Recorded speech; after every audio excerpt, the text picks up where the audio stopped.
Massive meteorite collision reshaped Earth. Perth, scientists have claimed that the continents on Earth were formed by large meteorites hitting the Earth.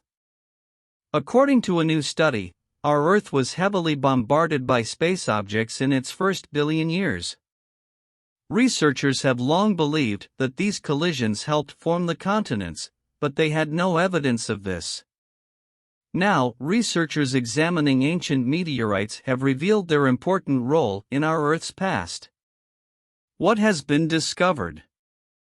Tim Johnson of Curtin University, based in Perth, Western Australia, said that by examining the fine grains of the mineral called zircon in the rocks of the Pilbara region of Western Australia, it was known about the impacts of these large meteorites.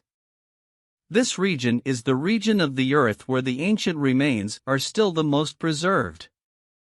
He said that studying the sequence of oxygen isotopes in these zircon grains revealed a top-down process, beginning with melting of the rocks near the surface and deepening, with which the geological effects of meteorite collisions appear.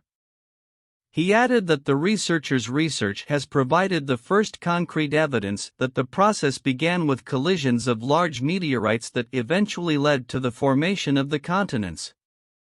Thank you so much you are watching our video. Please subscribe, like, share and comments. See you in the next video. The techytube. Note, www.thetechytube.com and its policy do not necessarily agree with the views of this blogger.